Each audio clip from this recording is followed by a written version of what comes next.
CH Muhammad Koya സാഹിബിൻ്റെ മകൻ നമ്മുടെ സ്വന്തം മുനീർ സാഹിബിനെ കുറിച്ച് നമ്മുടെ സോഷ്യൽ മീഡിയ ഒരു ഇൻഫ്ലുവൻസർ പറഞ്ഞ വാക്കുകളുണ്ട്. എത്ര മനോഹരമാണത്, അതൊന്ന് കേട്ടു നോക്കിയാലോ.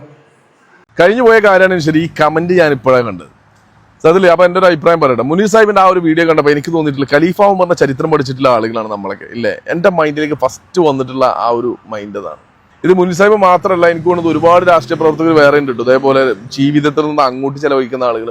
എനിക്കറിയുന്ന PV അബ്ദുൽ വഹാബ് രാജ്യസഭ MP ആണ്. പക്ഷേ അദ്ദേഹത്തിന് ഒരുപാട് സമ്പത്തുണ്ട്. അതുകൊണ്ട് തന്നെ അദ്ദേഹമൊക്കെ രാഷ്ട്രീയ പ്രവർത്തനം എനിക്കറിയുന്നത് അങ്ങോട്ട് ചെലവഴിക്കുന്ന ആളാണ്. അതുപോലെ ഒരുപാട് നേതാക്കന്മാരുണ്ടാവും.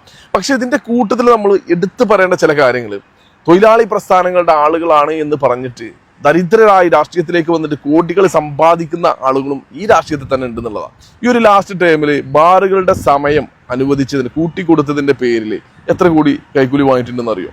ബാറുകൾക്ക് അനുമതി കൊടുത്തതിന്റെ പേരിലൊക്കെ കോടികൾ സമ്പാദിക്കുന്ന ആളുകളുണ്ട്. പെടയിലിൽ വെടിയുണ്ടായിട്ട് നടക്കുന്ന ഒരു തൊഴിലാളി പ്രസ്ഥാനത്തിന്റെ ഒരു നേതാവുണ്ട്. ഒരു BJP നേതാവായിട്ടുള്ള റിസോർട്ടിന്റെ ഡീൽ നടന്നപ്പോൾ അത് കോടികൾ സമ്പാദിക്കുന്ന തൊഴിലാളി പ്രസ്ഥാനത്തിന്റെ നേതാക്കന്മാരും ഇതേ കേരളത്തിലുണ്ട്. പിന്നെ മരുമൺ മന്ത്രി ആണെങ്കിലും ശരി, കേരള സർക്കാർ നടത്തുന്ന ഒരു പ്രോഗ്രാമിലേക്ക് സ്പോൺസർഷിപ്പ് സ്വീകരിക്കാൻ, അതായത് സ്പോൺസർഷിപ്പ് കോടികൾ സ്വീകരിക്കാൻ വേണ്ടിയിട്ട് ലക്ഷങ്ങൾ കൈക്കൂലി വാങ്ങിക്കുക. അതും ആളുകൾക്ക് തെളിവ് സഹിത ആളുകളുടെ കയ്യിലുള്ളതാണ്. അപ്പൊ നമ്മൾ ജനങ്ങളാണ് തീരുമാനിക്കുന്നത്. കേരള രാഷ്ട്രീയത്തിൽ ഖലീഫമാരുണ്ട്, കള്ളന്മാരുണ്ട്, കൊള്ളക്കാരുണ്ട്. വോട്ട് ചെയ്യാൻ പോകുമ്പോൾ അതൊന്നും മനസ്സിലാക്കാൻ മക്കളെ.